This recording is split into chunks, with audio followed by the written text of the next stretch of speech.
on Instagram, sorry. Yes, Facebook. All right, so we're here, both of you all. Guys, I'm so exhausted here today. It's a bit of a wonky beginning. I've been uh, I've been doing a lot of overnight work with new babies. So I'm waking up in the morning and I'm just coming home and running to get the children ready for school and coming in and just trying to get these videos ready for you. So please excuse me if I'm a little bit not put together. My name is Odessa. I am a womb wellness coach, and I am here today to talk to you about looking for the right kind of tools for your womb wellness. I specifically specialize in helping women to prepare for pregnancy as one segment of the work that I do, but I am also working diligently to help doulas, health practitioners, and healers increase their level of awareness around their own self care for womb wellness and reproductive health, and equip them with the tools to be able to support their clientele, their community, the people around them who are dealing with reproductive health issues or need to have communication and communicate with their primary caregivers in the hospital setting.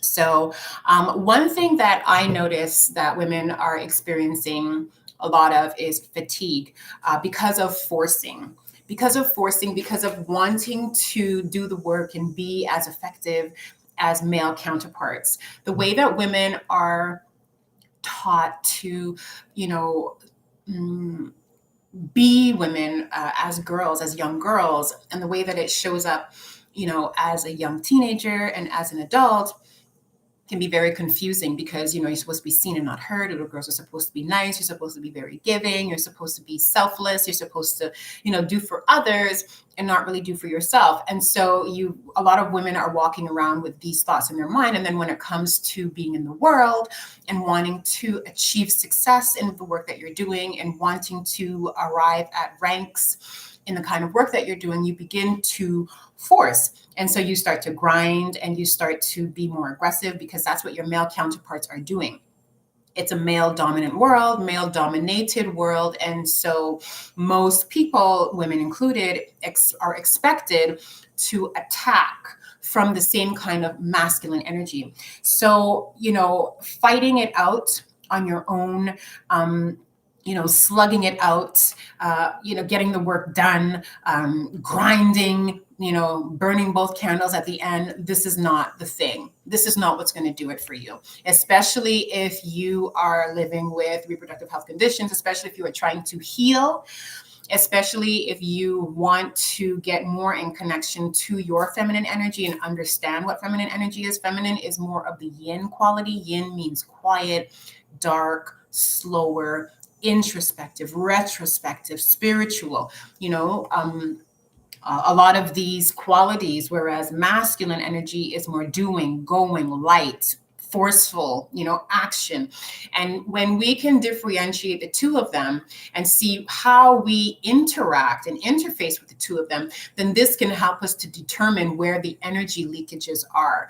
Because every male, every man, every person who has male organs and every person who has female organs energetically and chemically has both feminine and masculine energies in them, depending on the level of trauma that you've experienced in your life, based off of, in utero trauma, familial conditioning, societal conditioning, community conditioning. Then this determines how you interface and interact with your feminine energy. Some women actually don't like being soft at all, right? Because of whatever experience they've had in the past with being soft and vulnerable and how they relate that to being a woman. And so these are the things that we're working through. Right. So when you are behaving or moving from that independent superwoman syndrome and you're fighting to get it together, you're forcing. Right. You're forcing your actions. You're forcing the energy. You're trying to slug it out. Right. And you might be experiencing health issues, but you never really act seriously on them. Right. And this is the problem. This is where that comes in, because it's like, well, I don't have time to be sick, or my illness is not serious enough for me to deal with, right? Or the conditions that I'm working within, I can still be functional. So I don't necessarily have to slow down. And this is not the thing.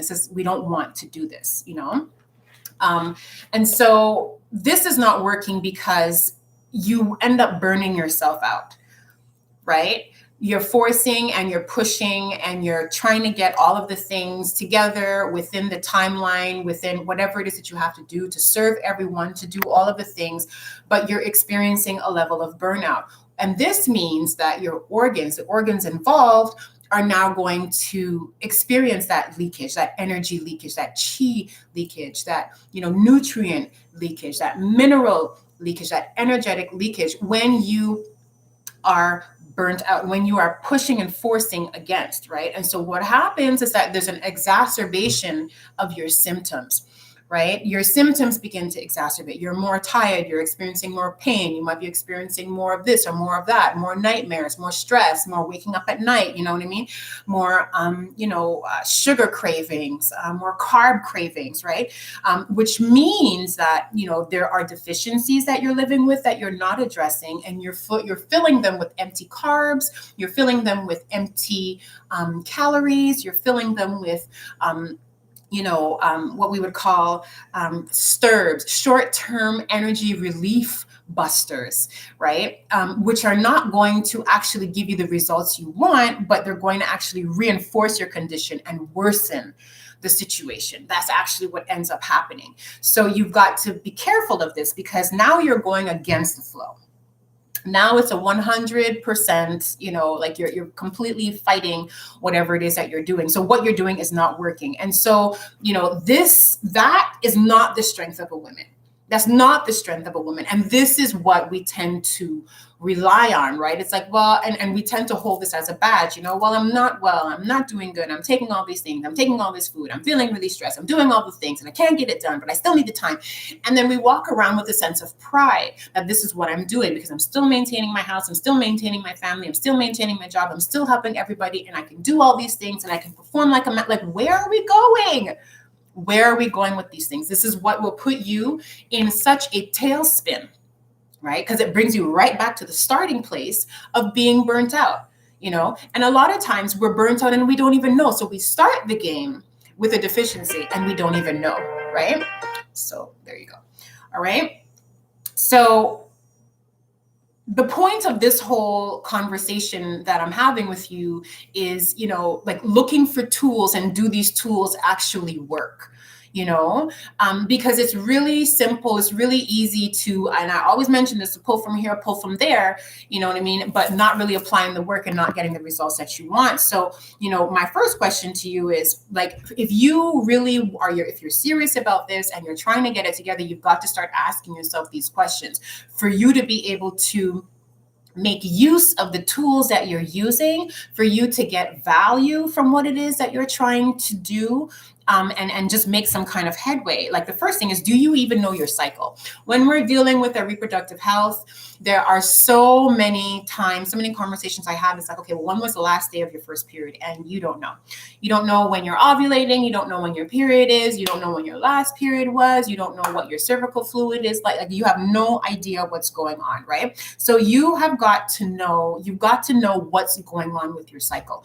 When it's starting, when it doesn't start, what it looks like, how it feels. Like, you need to know the details of this. It's your body, right? Because we want to create harmony. And to create harmony, we have to be able to clarify where the chaotic points of tension are.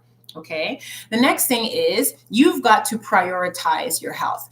If you have something that is going to help you, if I give you a supplement that's going to help you, and you are so grateful for this supplement, and you take the supplement 3 out of 7 days, the supplement is not going to work.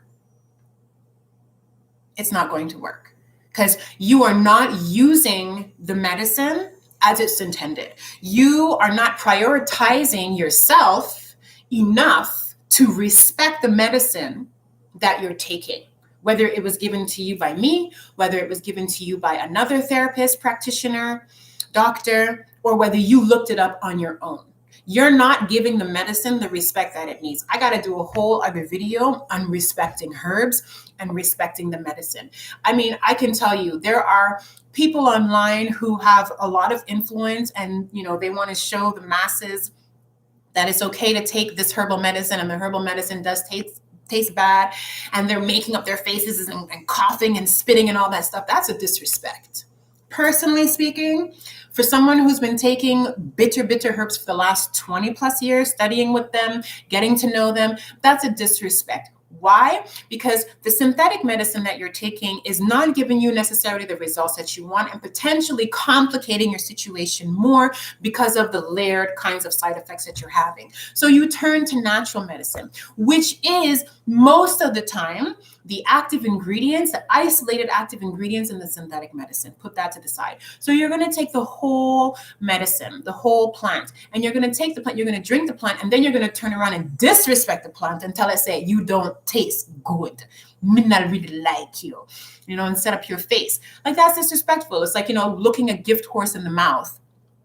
Right? Like somebody giving you food because you're so hungry and you grab it off of their hand and don't say thank you. You know what I mean? Or you start to eat and you're like, this is terrible. There's nothing else to eat, but there's way too much salt. So I just had to say that. Okay. Y'all, let's see a smaller video. Another one of my videos probably talking about that, because this is something that I really had to get off my mind. So buying the things that you need and not actually using them in the proper way that's going to care for your body. So buying the products that you need and not really caring for your body. So you're not really prioritizing. So it looks good. It looks good because you can have conversations. I've had conversations with very high level people. Do you have essential oils? Yep. Do you have the natural food? Yep. Do you have the creams? Yep. Are you doing the work? Nope. So what are you doing? I'm waiting to hear from someone to tell me what to do. You know what I mean? You have to have that self-drive. You have to be inspired by your own motivation and action to get your health together. Your health needs to be a priority so that you can use the tools effectively. Because if you don't do that, then you're going to use them and you're going to say that they don't work. Right? And let's just kind of clarify. Some things don't work because it doesn't match the constitution of your body. Your body might require something else. So that's one thing. But most of the time, for the most part, you can get, some changes and some, responses from taking different kinds of medicine. And so if you are not taking it properly, or if you are taking the wrong thing for your body, you may not get the results that you want. Okay. So we have to prioritize your health. Okay. Because this is going to inform your practice, right? It's going to inform your practice. If you don't prioritize, like if you have a job that you're doing, if you go to work every day, right? And you have a particular project that you have to complete, if you don't do the job properly, everyone is going to know this, right? It's really easy. It's extremely easy to buy $200 pants. Okay. It's really easy to buy $200 shoes, $100 shoes, and to eat $5 sandwiches and burgers, right? With food that is not healthy for you, that is full of saturated fats, that is, going to make you gassy, that you're going to be constipated from, that is going to make you swell, that is going to do all of these things. But it's easier for you to fill yourself with empty fillers, with empty calories, right? And put that $200 on your next event or your clothes than it is to spend that on the food that goes inside of you. Now, let me tell you something. Just as your outer body feels the difference and the change when you're wearing like your house clothes or your pajamas to that really beautiful, branded suit that you're wearing, your outer body feels it and you glow and you look beautiful. But your inner body,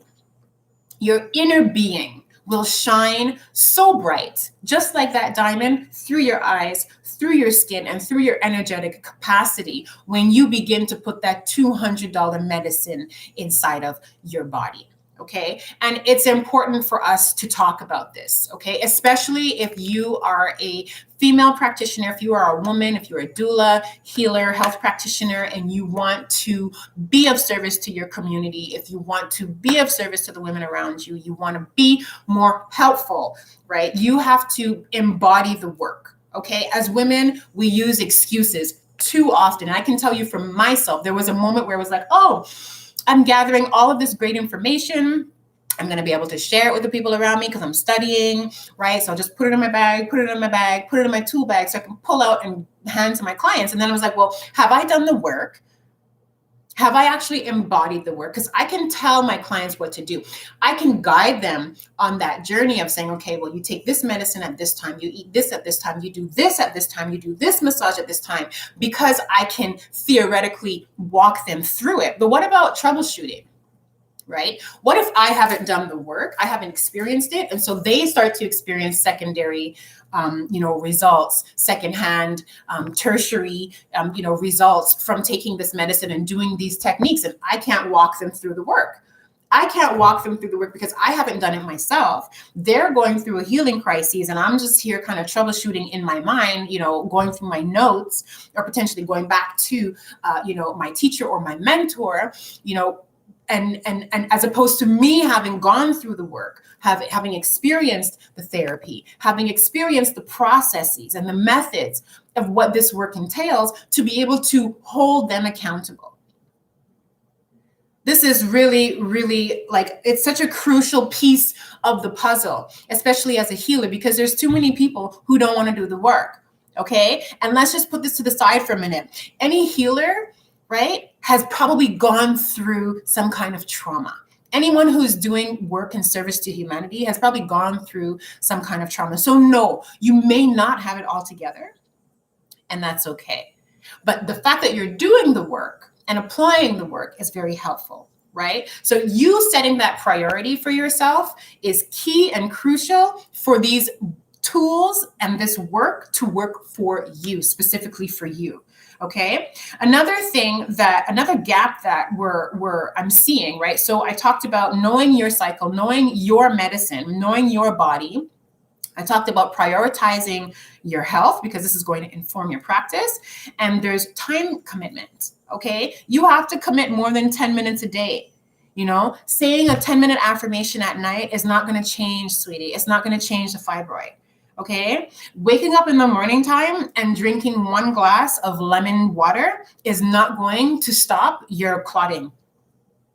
Okay. Making sure that you have 1 salad in a day, right? Making sure that you have greens, 3 times a week. This is not going to address the depression that you're dealing with. It's not going to deal with the PCOS, right? It's not going to make your energy level go up. It's not going to do it, because you need to commit more. You have to make a full commitment to the work, right? To be able to see it through from the beginning to the end and do it again and be consistent. We're not here to play. There was a moment where it was play. Oh, you can do. No, you actually can't.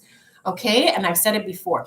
Illness, right? Illness is aggressive. Whether it's you or whether it's your clients, illness is aggressive. And if you are not approaching this illness with the same level of tenacity, right, that it has on your body, holding on to yourself, I'm not quite sure what kind of results you're going to get. I can't guarantee it. Okay. This goes for taking medicine. This goes for mindset, and which is the next piece.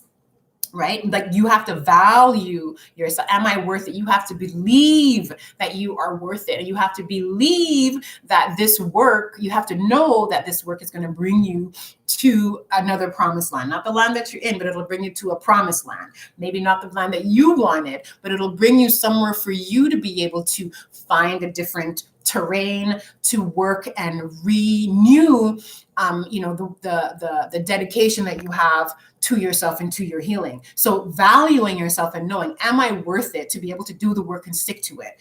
Do I have the time commitment? Because, this little 10 minutes something, or this little 1 month here of doing the work and falling off and saying you did something, is not enough to move the needle. Prioritizing your health so that you can,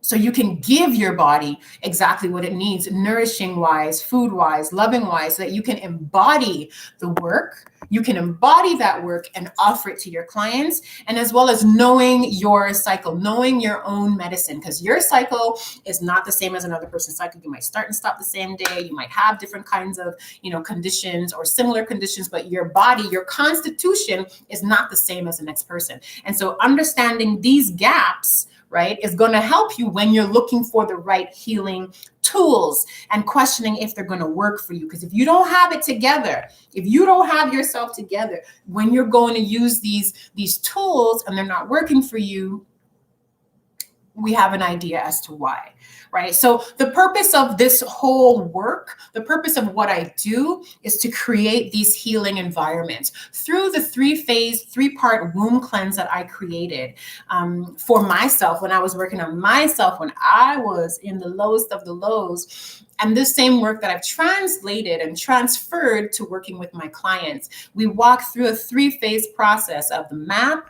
the multidimensional awareness and assessment protocol, which is understanding what's happening to you, around you, for you, by you, because of you, in spite of you, right? And looking at all of the different directions that you can take in healing that. Then we have the feminine flow, which is getting clearer on your own cycles, right? Not just your menstrual cycle, but your birth cycle as well, and how it influences your feminine energy and how it influences your menstrual cycle. Understanding your lunar cycles as well, right? The lunar cycle connects to the menstrual cycle, but your lunar cycle is very, very specific. What are your power days? What are your weak days? What is the strongest time of the year for you? What is the weakest time of the year for you? What is the best month for you? Knowing all of these different things, what is the best sign for you? What is the best season for you? So understanding this through the feminine flow helps you to connect a little more with yourself, deeper with yourself and your environment from an intuitive place and from a place of feeling empowered, because you know, okay, I'm coming up on a bumpy phase right now. So I'm going to continue to watch and observe whatever it is that I'm going through, whatever it is that I'm living, so that I can make better decisions, so I can make different decisions, right? And the third phase that we walk through is the BOM method. And this is really getting you to have that level of body autonomy, body confidence, self-expressive sensuality and sexuality, that ability to connect and tap into yourself and hone in on that, on the jing, on the chi, on the prana, on everything. Right? So this is the basis of the 3-phase womb cleanse that we're offering. This is how I work with my clients. And this is what I'm going to be teaching participants in the program right now. We have a pretty good group of ladies who we're going to be traveling through this process together. And then I'm also going to be teaching them deeper breakthrough healing techniques in assessing, in energy healing, and understanding the chakras, and understanding, the feminine energy as well, and herbs and nutrition. Like, we're going all in this program. So if this is something that you feel called to participate in, if this is something that you are interested in, you feel called to work with women, you do not want to go through the DIY curve. This was another reason why I created this program, because that DIY curve is dangerous, y'all. Like, I did it. I've been doing this work. I've been studying. I took my first official credited program 20 years ago, and I've been going ever since then, taking many, many different thousands and hours of programs and studies on my own. And that DIY curve is a bitch. Let me tell you, I don't usually, use these words on my lives, but it's a bitch. And I'm so happy to be able to offer women a direct path to the results that you're looking for, to learning the work, to integrating the work, to understanding the energy, to embodying the energy, And so within this practitioners self-care and feminine healing training. So within the feminine healing training, we walk together for 6 months. And during that 6-month process, you also have extended access to me for a couple of months afterwards, to be able to integrate the work. We hold you accountable through monthly yoni steams, through weekly group calls, through our student portal, where you can access pre-recorded content, templates that will be there to help guide the process, as well as a 136-page workbook that I have been, working on. I still have more stuff I want to add into it. I don't even know how many pages this thing is going to be by the time I, feel like the program is really seasoned, because there's always so much more energy. But I'm just really excited to be able to offer this and walk through the process with those women who trust me. And if you are interested, if this is something that you are interested in, I implore you, I want to invite you, please, please, please head to the link in my bio and just click on that application link and fill it out, so that you and I can hop on a suitability call so we can understand where the gaps are in your wellness and if this program is a good fit for you. Before we hop on our call, you're actually going to be receiving a womb health assessment. And I'm so proud of this benchmark assessment. This is for any prospect, any person who's interested in this work, and it's going to help you get clear on what the gaps are in your own process, and if this work is going to help you to get clear on if this work that I offer is going to be a good fit for you. So you'll watch that video and you'll take a little mini quiz and you'll bring those answers to our suitability call, and we can have that discussion to see where you are and how you want to move forward. So I am looking forward to hearing from you. I bid you all a wonderful day, afternoon, morning, or evening, wherever you are. I have finished my my overnight postpartum shift, and so I'm about to just go and clean myself up and go to bed and just get some rest before I get up to take care of more clients today and go get my babies from daycare. But I always enjoy coming here and sharing with you all. If you have any questions or concerns, please feel free, comment, and share with anybody you think can enjoy this live. Y'all take care, and I'll talk to you again. Be well.